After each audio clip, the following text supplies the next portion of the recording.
Voces por una causa, el podcast de Entre Culturas con Julia Navarro. Hola, soy Julia Navarro, les doy la bienvenida a Voces por una causa, el podcast semanal de Entre Culturas. Y hoy es un programa muy especial, por el invitado, nada menos que Juan Echanove, actor, creador, con una trayectoria extensísima en teatro, cine, televisión. Es una figura clave en la cultura contemporánea en España. Tiene 2 premios Goya, la Concha de Plata al mejor actor del Festival de San Sebastián, 2 premios más de las artes escénicas. Bueno, yo creo que tiene reconocimientos por todas partes.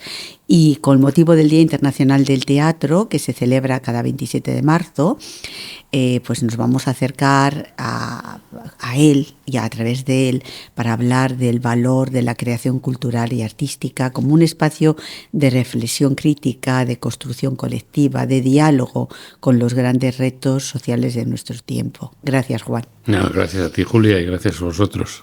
Quería hacer esta reflexión. ¿Tú crees que la creación cultural es como un espejo de la sociedad? En un doble sentido. Es decir, primero es un espejo de la sociedad porque tiene que recoger lo que ocurre en la sociedad para luego mostrarlo de alguna manera en las dramaturgias, en las puestas en escena. En fin, tiene que nutrirse. Para que un teatro sea vivo, tiene que nutrirse de lo que ocurre en la calle. No es lo mismo hacer el alcalde de Zalamea en un contexto social X que en un contexto social Y. Entonces, lo primero que hay que identificar es cuál es el contexto donde realmente quieres hacerlo. Ya no solamente por la adaptación o por si tú quieres traer una obra clásica como en este caso Calderón o Lope o lo que sea, ¿no? Es decir, ya no se trata de transposición, sino de tener identificado hacia quiénes va dirigido. Para saber con más precisión qué parte del discurso tienes que emplear o tienes que jugar con él, ¿no?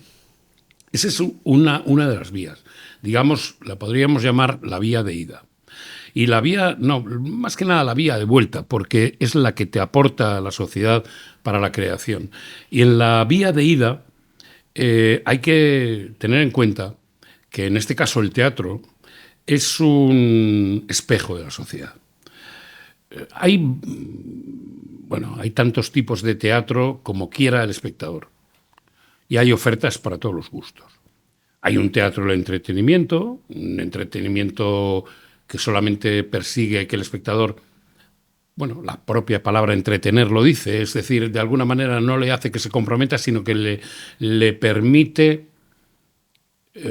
ocupar algún momento suyo del día como válvula de presión, como manera de olvidar lo que ha tenido que soportar o vivir o lo que sea, y participar colectivamente de un acto festivo. Ese es un tipo de teatro. Yo, por supuesto, no me opongo a él, porque oponerse a cualquier tipo de teatro es ridículo. Pero digamos que la espina dorsal del teatro es cuando el teatro se convierte en espejo de lo que ocurre.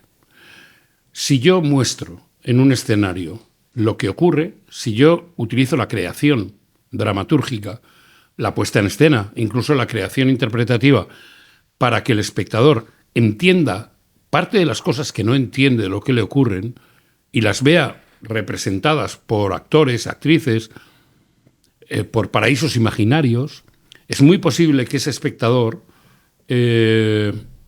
recupere de lo que ha visto ciertas cosas que le ayuden a entender cuál es el sentido de su existencia. Esa es la razón por la que el teatro sigue existiendo y seguirá existiendo siempre. Porque no hay otra manera de hacerlo. El cine no puede hacerlo, porque el cine tiene demasiada manipulación técnica para... Es decir, es muy difícil que el espectador se sienta involucrado dentro de ese cuento que se le cuenta antes de dormir. El teatro, sin embargo, tiene esa potencia, tiene esa fuerza que al hacerlo en vivo, el espectador recibe un shock emocional muy potente que le hace reflexionar tanto positiva como negativamente hacia lo que ha visto, al menos durante un rato después de haber asistido en la sala de representación. ¿Y la televisión? La televisión es un electrodoméstico, Julia. La televisión es maravillosa. Rafael Azcona decía, La televisión es necesaria y es maravillosa porque nos permite presenciar de alguna manera o compartir momentos claves de la historia de la humanidad, como pueden ser un hombre aterrizando en la luna, un magnicidio. Quiero decir, sin la televisión nunca hubiéramos podido entender cuál era el sentido del asesinato de Kennedy. La televisión, en cuanto a vehículo informador, yo me la sigo creyendo, dentro de que hoy en día está todo ya tan deteriorado, la información es tan difícil distinguir cuál es la realidad, de cuál es la ficción, cuál es la manipulación, de cuál es solamente la información por el mero hecho de informar. Pero en cuanto a la creación de ficción, de alguna manera, o la recreación dramatúrgica también de historias que ocurren a los seres humanos, la televisión hoy en día es un mercado de consumo, básicamente. No creo que ni siquiera el 1% de lo que se produce y se emite permanezca en la cabeza o en el alma de los espectadores. Las plataformas tienden a eso. Es decir, una plataforma es una suscripción, cara que permite con comodidad asistir a entretenimientos sin siquiera plantearte el esfuerzo de salir de tu casa o abandonar tu sillón en el cual estás cómodamente instalado.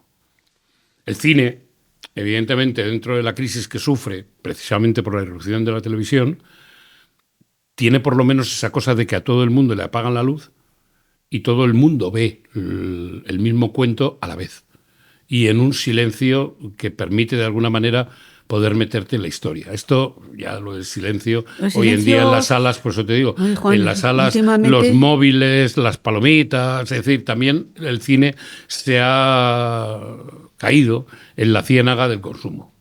Quiere decir que podemos seguir entendiendo el cine como un arte mayor, pero su exhibición o de la manera en la que llega a los espectadores tiene muchísimo más que ver con la televisión que con el cine. Además, cada vez yo sigo yendo al cine y cada vez somos menos los que vamos al cine y más mayores. Sí, claro.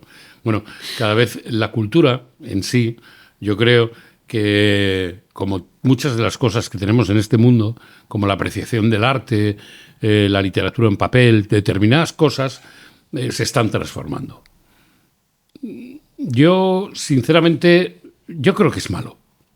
Y me mojo y digo que es malo.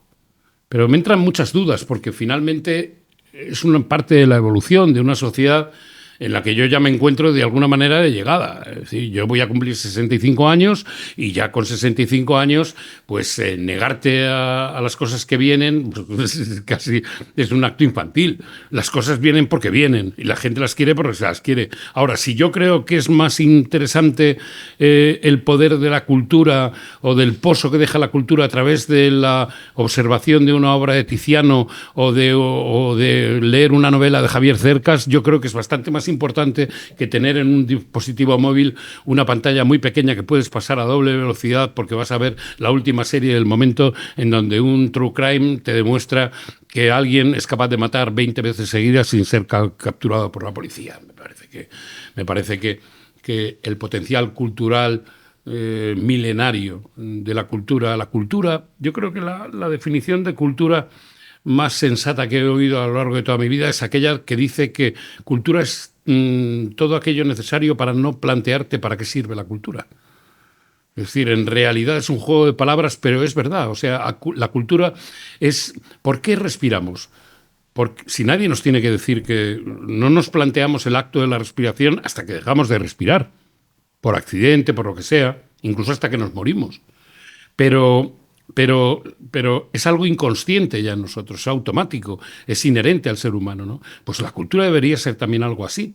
Es decir, que no resistiera a ningún tipo de planteamiento, sino que todos entendiéramos que de la misma manera que necesitamos la respiración para vivir, también necesitamos la reflexión que se puede hacer a través de las manifestaciones de la cultura para hacer de nuestra sociedad algo más libre y mejor. Precisamente te quería preguntar que el teatro históricamente ha sido un espacio desde donde se podía cuestionar el poder, se podía hablar de desigualdades, de injusticias. ¿Tú crees que hoy sigue teniendo esa capacidad transformadora? Sí, la tiene y además la sigue manteniendo. Así como te decía que hay muchas obras de teatro de puro entretenimiento que llenan los teatros, una programación como por ejemplo la programación del Teatro Español de Madrid juega con títulos que son verdaderamente reflexivos. Quiero decir, juega con una adaptación, por ejemplo, de Noche, de Alejandro Saba, o juega con Luces de Bohemia, Valle Inclán, o con la obra que yo acabo de interpretar de Ignacio García May, que se llama Esencia, que te habla de cosas inherentes al devenir de la mente humana. Es decir, cosas que no son fáciles, y sin embargo, el aforo está completo para toda la temporada. Y es un teatro grande. Es decir, porque si no fuera la gente, yo me plantearía y digo, ¿estamos perdiendo el pulso realmente de la realidad? Y como tú decías, y decías muy bien, los mayores de 65, o los 60, 65, y muy especialmente mujeres, son los públicos que mueven las plateas. Pero no solo aquí, en Madrid, en gira también. Y luego hay un público joven que acude a los monólogos, a tal, a cual, que también, es decir, que hay una oferta, pero digamos que ese teatro que podríamos llamar, entre comillas, y sin mucha grandilocuencia, el gran teatro, desde luego el público al que nos dirigimos es un público, es una platea que estamos intentando entre todos recuperar y convencer a los chavales de 18 o 20 años que tienen en el teatro algo verdaderamente único, que requiere un esfuerzo y que tampoco es tan caro. No, que va. O sea, si entradas además siempre hay maneras a través de Atrápalo, es decir, que hay miles de maneras para acudir al teatro y poder a lo mejor ver una representación por menos de 15 euros. Fíjate tú, 15 euros, pero si 15 euros es la promoción de McDonald's. De cómase usted esta hamburguesa y le regalamos las alitas. Pero ¿en qué mundo estamos, no? Que una obra de teatro, un acto creativo en vivo y tal pueda equilibrarse en precio con la oferta de una cadena de comida basura. Es que sigue habiendo en la sociedad la idea de que la cultura es cara. Es decir, y sin embargo no lo es. Tú lo has explicado perfectamente. La gente es capaz de irse a tomarse una hamburguesa o una caña y gastarse 20, 30 euros. Le cuesta mucho más de salir y tomar una caña y tal. Como vayan dos, les cuesta más que la entrada. Que irse al teatro. Sin embargo, esa idea de los libros son caros, el teatro es caro, pero es algo... que es una queja continua. Hay dos quejas, que son dos armas letales contra nuestro oficio. Uno, el precio. Otro, la subvención, que es la cosa más falaz. Que yo, desde que tengo conciencia y me vengo dedicando a esto, que ya son 48 años de dedicarme ininterrumpidamente a esto, desde los 17. La utilización política del concepto subvención para atacar algo que no te gusta o que ideológicamente se aleja de lo que tú piensas es increíble, porque nadie se plantea lo que cuesta subvencionar el Estado en sí. Nadie se plantea otro tipo de subvenciones, pero el hecho de que se subvencione una actividad como el teatro parece que los que lo hacemos vivimos de alguna manera el Estado. Es mentira. Los escritores pues nos pasa lo mismo. Es decir, que finalmente nadie sabe o nadie se plantea cuál es la importancia o el desarrollo de lo que cuesta realmente que tú edites una novela y que no una, sino otra y otra y otra, y tengas que acudir a promocionarla y tal y cual, no sé qué, y que al final notes como que por dedicarte a una actividad que es la cultura, te miren como diciendo, oiga, que yo no he robado el Banco de España, que yo no atraco sucursales, que me dedico sencillamente a hacer la vida de las personas a quienes me dirijo un poquito mejor. Y hay otra cosa que me gustaría comentar contigo, y es cómo el teatro, por ejemplo, las artes escénicas, no están en los currículum escolares. Es decir, yo nunca he entendido por qué no se enseña a los niños ese amor por el teatro, que pueden contribuir sin duda a su educación, que sea una educación que no se limite solamente a contenidos, sino que el teatro puede ayudar a formar a personas críticas, a personas conscientes de su realidad. Y sin embargo, las artes escénicas no están dentro del sistema educativo. No, no lo están. Y yo, desde luego, desde aquí reivindico que deben de estar. Pero no solamente las artes escénicas. Yo creo que se está acabando la música, la enseñanza musical en los colegios. Sí. Se está acabando. Se está acabando. Y la música es una manera de entender la vida. La música mejora la vida de los seres humanos.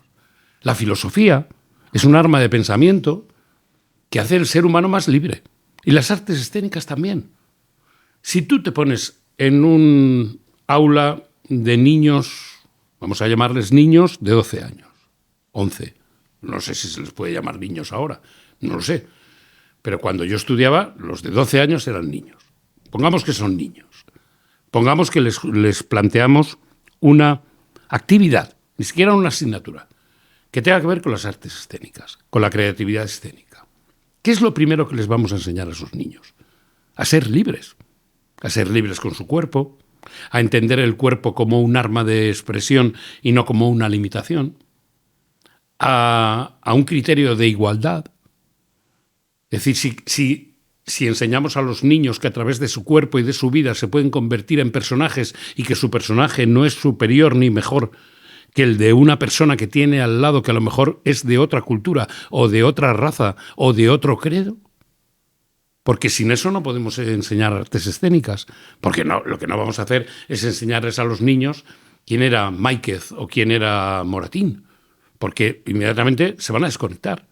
Pero el juego, que es de donde viene la palabra anglosajona de interpretar, es to play, el juego, jugar, es la base de crear un mundo imaginario.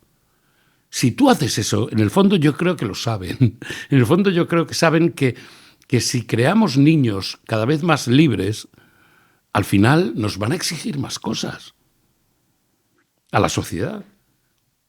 Si los niños son educados en libertad desde temprana edad, entonces a lo mejor no nos vamos a encontrar con un cierto tipo de juventud que se deja llevar por determinados presupuestos populistas y demás, que les calmen la desesperación, que por otro lado tienen derecho a tenerla, que esa es otra cosa, pero de alguna manera quizás a lo mejor le conceden mucho más tiempo a la reflexión y a la importancia de las cosas importantes de la vida. A mí me parece que una tragedia de nuestro sistema educativo ha sido la marginación de las humanidades. Claro. Es decir, porque las humanidades son las asignaturas que te dan esas herramientas para ser un ciudadano crítico. Claro. Tú has hablado antes de la filosofía, claro. Es que esa es absolutamente fundamental. Claro, claro. Yo recuerdo que yo a mi hijo, cuando era estudiante, mi hijo tiene ahora ya casi 30 años, yo le hablaba de filosofía y tal, y me miraba como diciendo de qué me está hablando, mi padre se ha vuelto loco, mi padre bebe o algo, pero ¿cómo me puede hablar de que los griegos ya pensaban que estas cosas ocurrían y tal, y que nadie se puede bañar 2 veces en las aguas de un mismo río y determinadas cosas? Mi hijo me miraba con los ojos y hace poco me dijo mi hijo, ¿sabes, papi, que me he acordado hace poco de aquellas brasas que me pegabas con la filosofía y tal, y me he puesto a leer algunas cosas a través de internet y tal, y es curioso, entonces no hemos avanzado mucho desde los griegos a ahora, ¿no? Y digo, pues no, somos una sociedad que se mueve de una manera cíclica, tendemos siempre a dar vueltas a un mismo punto, y las cosas que nos ocurren ya nos han ocurrido. Pero es muy difícil que realmente se rompa esa dinámica. Y me dice, ahora ya me dice, claro, entonces la filosofía, a medida que han avanzado los años, va dando explicaciones momentáneas de lo que ocurre, pero en el fondo podríamos entender lo que nos pasa ahora leyendo a los griegos. Y digo, pues sí. Y no le pregunté si iba a volver a leer a los griegos, porque para que decepciones bastante tiene uno cada vez que conecta la televisión o enciende una radio o lee un periódico, un titular. ¿Qué te falta por hacer en teatro? Lo bonito que tiene el teatro es que tú no te puedes creer propietario ni de lo que has hecho ni de lo que está por hacer. De lo único que eres arrendatario es del presente. Para mí lo importante del teatro es que yo sé que el sábado tengo una cita en Alicante con casi 1000 personas. Tengo que estar preparado y tengo que conmoverles. Y tengo que gustarles. Y tienen que volver. Y el martes de la semana que viene Soria, y luego Málaga, y luego Gran Canaria, y luego pim, pam, pam, pam. Yo tengo una visión de mí mismo como un representante de relojes que tiene unos clientes fijos, que siempre quiere ampliar los clientes hacia públicos más jóvenes, pero que pero tengo una cartera de clientes que confían en mí y me debo a ellos. Pero lo que yo he hecho en teatro a lo largo de mi vida es un recuerdo que solo me queda a mí. A mí me ha pasado una cosa últimamente tremenda. Tremenda. Desde que yo empecé a trabajar como actor, tuve la fortuna de ser reconocido y premiado, como tú decías al principio, muchísimo. Muchísimo, claro. Muchísimo.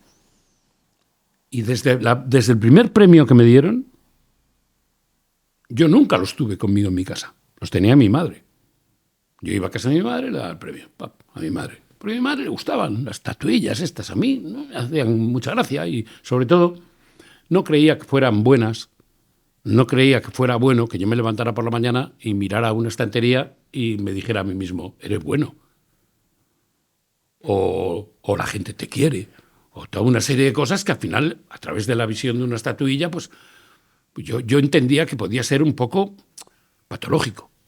Y con lo de mi madre y ser un buen hijo, zafé. Pero mi madre murió en mayo. Y entonces mi hermano y yo tuvimos que deshacer la casa, como la obra de teatro de Sebastián Yáñez. Hay que deshacer la casa. Y entonces tuve que llevarme conmigo todos los premios. Más de 70. Fíjate. Tuve que hacer viajes a casa de mi madre. Ya no solo por los viajes, pero llegué a casa y mi mujer, muy generosamente, me dijo, oye, pon los premios, ponlos en algún sitio. Digo, yo es que son 70 y tantos, es que ponlos en algún lado. Intentamos varios sitios y aquello era inconvivible. Y entonces yo tengo en mi despacho una habitación, una pequeña habitación que antes era el baño de mi hijo. Y cuando mi hijo ya se fue de casa, pues yo lo convertí en mi despacho, la habitación en mi despacho y el baño en una especie como de armario abierto en donde guardo puros habanos, discos de vinilo, en fin, aficiones. Y los metí ahí todos juntos. No puedo entrar. Me abruma. Y en el fondo digo, entiendo perfectamente por qué he estado más de 40 años sin veros. Lo entiendo perfectamente. Y es eso, es que al final, ¿qué te queda por hacer? A mí me queda por hacer bien la función de Alicante, que es muy difícil, y tengo que hacerla bien. Y para eso tengo que estar muy bien preparado. Y tengo que seguir queriendo salir al escenario. Una de las cosas que yo he perdido con el paso del tiempo es el efecto de los nervios antes de salir a escena. ¿Bien? Para mí, salir a escena, tengo las mismas pulsaciones que hablando ahora con vosotros. La misma.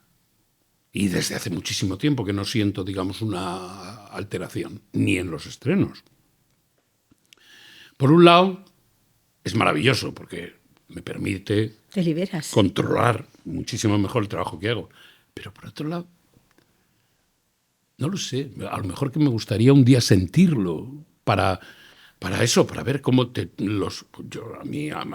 compañeras y compañeros me dicen, es que a mí me palpitan los ojos, pum, pum, pum, y parece que me van a explotar. Y digo, yo nunca en la vida he sentido eso, pero a lo mejor algún día me gustaría sentirlo.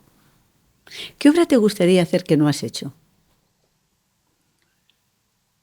Creo que si nada se tuerce, haré en Mérida, en el verano del 27, Nerón. Madre mía, qué desafío, ¿eh? Sí. Es una obra que va a dirigir Paco Azorín. Es muy buen director. Y creo que es un personaje que además, digamos que con la adaptación que se pretende hacer de la función y tal, puede ser un bombazo para Mérida. Y me gustaría interpretar a este emperador loco, que por otro lado hizo tantas cosas buenas para Roma, pero que este ser, por otro lado, tan reconocible hoy en día en nuestro entorno social, capaz de incendiarlo todo por su propia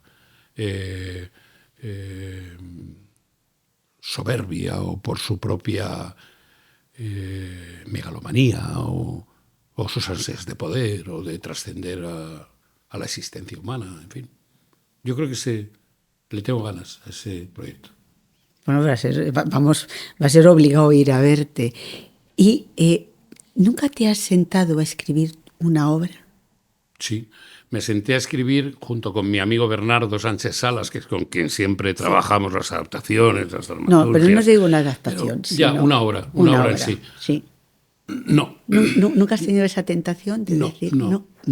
No. Cuando escribo, y a veces intento escribir cosas que tienen que ver con teatro, no puedo quitarme el ojo del actor. Y eso no es bueno para escribir.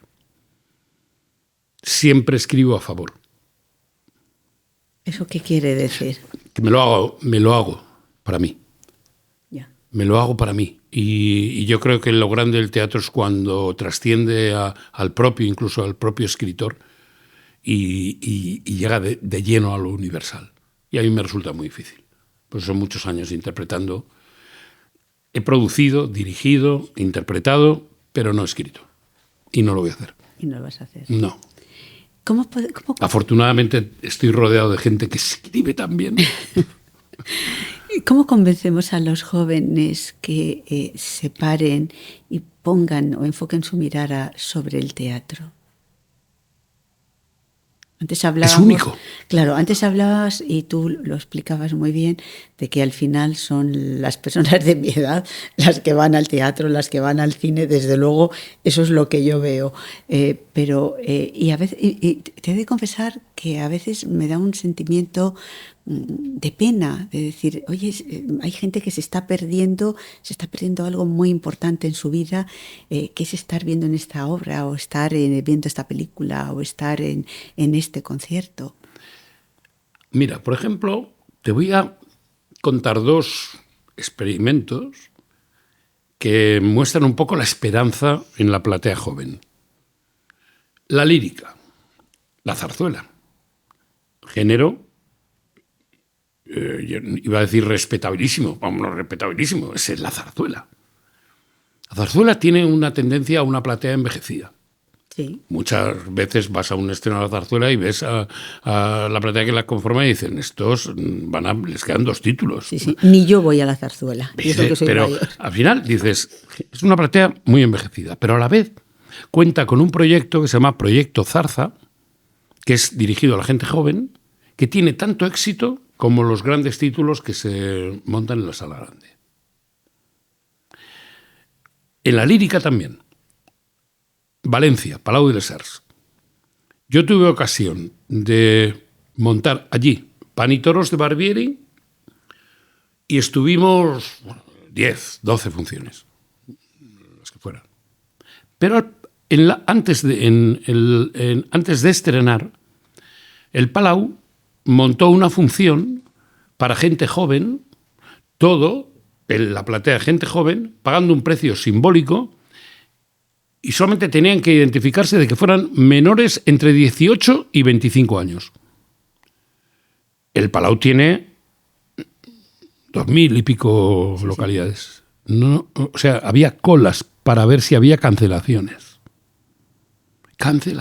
Y decías tú, pero ¿y vienen a una zarzuela? Yo flipaba.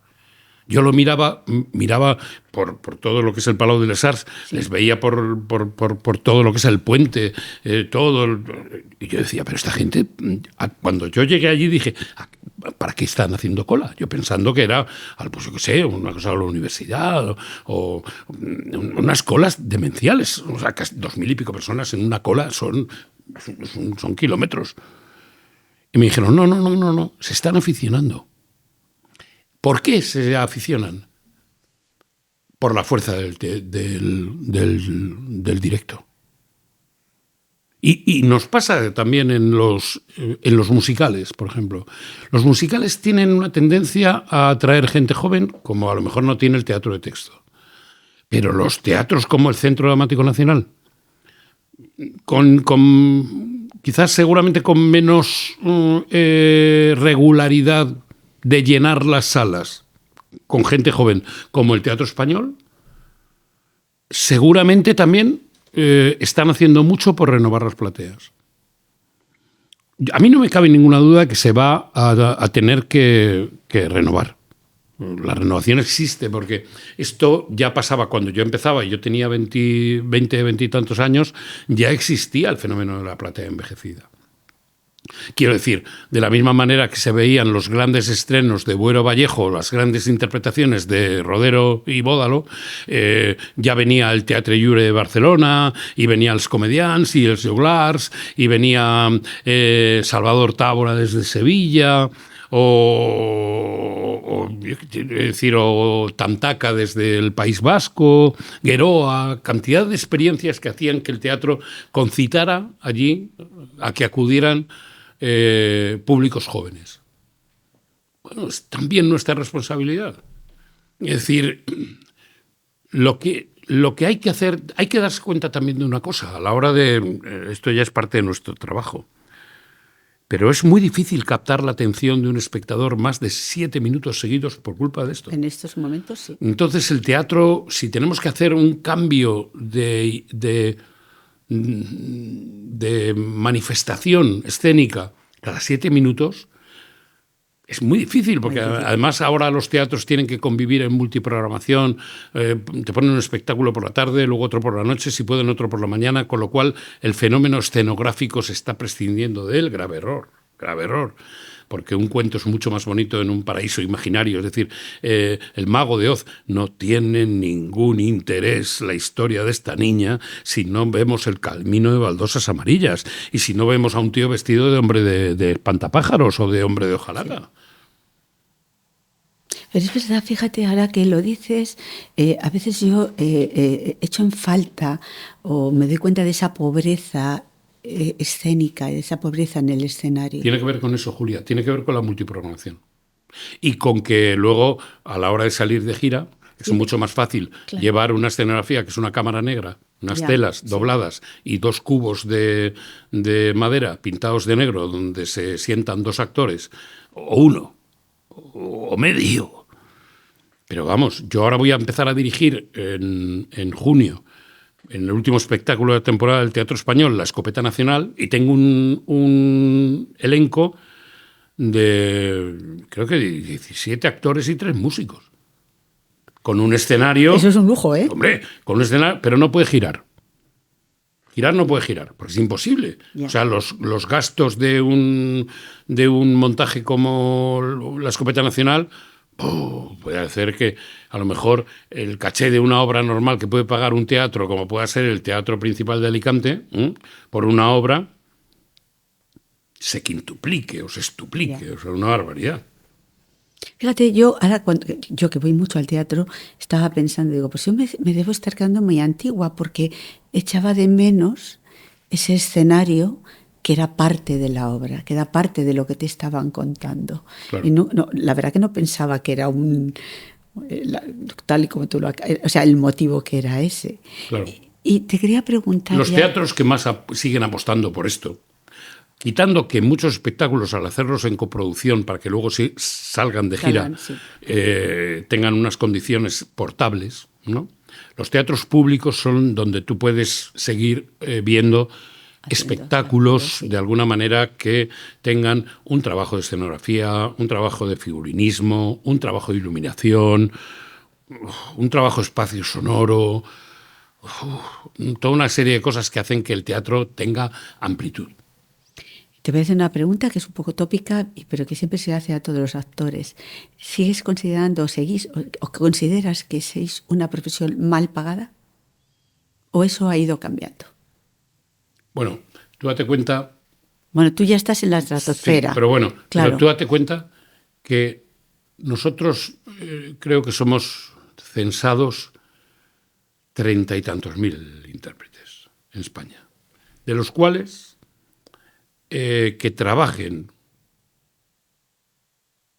con una cierta frecuencia no superan los 8.000, de los cuales que puedan vivir de ello no superan los 800, y que vivan, digamos, a un nivel como el que puede tener una persona que tenga una nómina de 2.500 euros al mes, no pasan de 80. Bueno, es desolador lo que acabas de decir. decir. Sí, es la precariedad de nuestra profesión. Es así.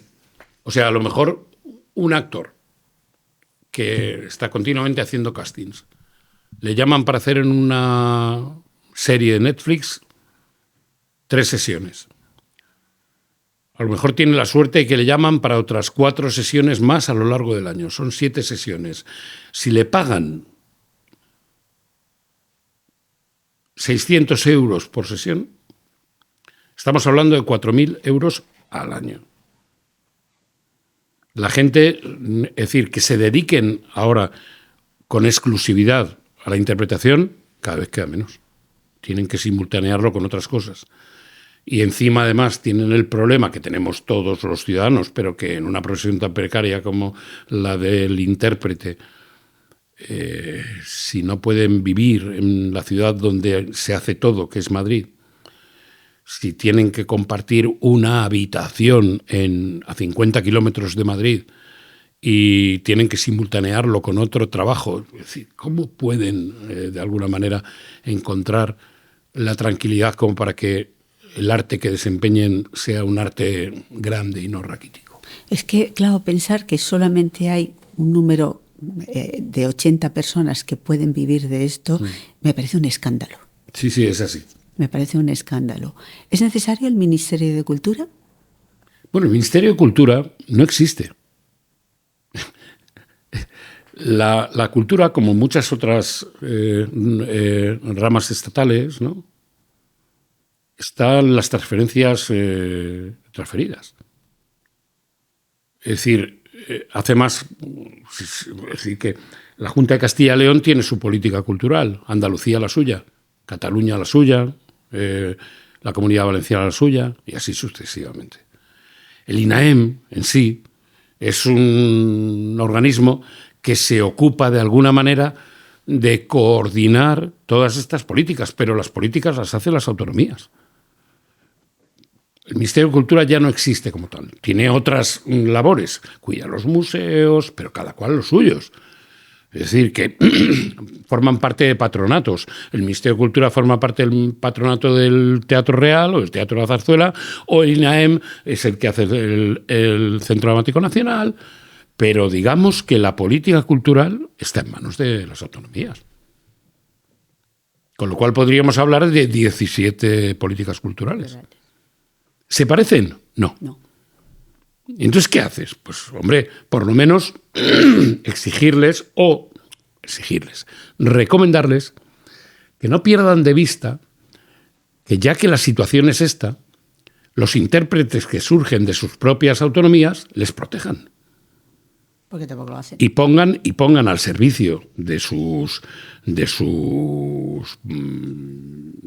espacios a gente que tengan en cuenta la existencia de estos profesionales. Pero siempre será injusto, ¿eh? Siempre. Por muy bien que lo hagan, ¿eh? Y hay algunos que lo hacen bien, ¿eh? Yo no en este sentido. Y gente a lo mejor que no tienen que ver políticamente con la opción que a lo mejor más me representa a mí, pero digamos que alguien como Castilla y León o Valladolid, quiero decir, por ejemplo, el Ayuntamiento de Valladolid tiene una política cultural y una política de aproximación al cine y demás y tal y cual, a la producción me refiero, ya no solamente al hecho que protejan el hecho, sino a la producción para que puedan trabajar allí sus ciudadanos, ¿no? Y lo hacen bien. Muchas gracias, Juan, por aceptar la invitación, acompañarnos en este capítulo de Voces por una Causa. Nos has enseñado mucho. No, yo espero... Sí, nos has enseñado mucho y yo de ahora en adelante, me voy a convertir en una activista en contra de esa política cultural que hace que solamente 80 personas se puedan vivir de una profesión tan imprescindible como es el ser actor, como es el teatro. También hay una cosa que es muy bonita, y es que sabiendo este dato, luego yo no me he encontrado todavía a nadie que me diga voy a tirar la toalla. Siguen intentando. Sí. Y en circunstancias muy complicadas. Y cada vez más complicadas. Pero yo cada vez que veo además a gente, a mí todavía hay gente que acceden a castings y tal y cual, a audiciones. Me gusta más llamarles audiciones. Todavía yo les digo que esta es la profesión más bonita del mundo y que merece la pena el esfuerzo y el sacrificio que hay que mostrar para poder hacerla. Pero que no van a encontrar en la vida una profesión tan bonita como salir a un escenario e interpretar al Rey Lear o a Julieta. ¿Confiesas que no te has arrepentido? No, que va. Para nada. Para mí el teatro es mi religión. El teatro es mi creencia. Yo puedo trabajar en cualquier cosa, puedo hacer lo que sea, pero el teatro para mí es mi creencia sobrenatural. O sea, yo sé que un día me moriré, pero quedará mi teatro. No el que he hecho, quedará el teatro. O sea, que me iré como vine, pero sé que otros lo harán y sin duda alguna mejor. Gracias, Juan. Voces por una Causa, el podcast de Entre Culturas con Julia Navarro.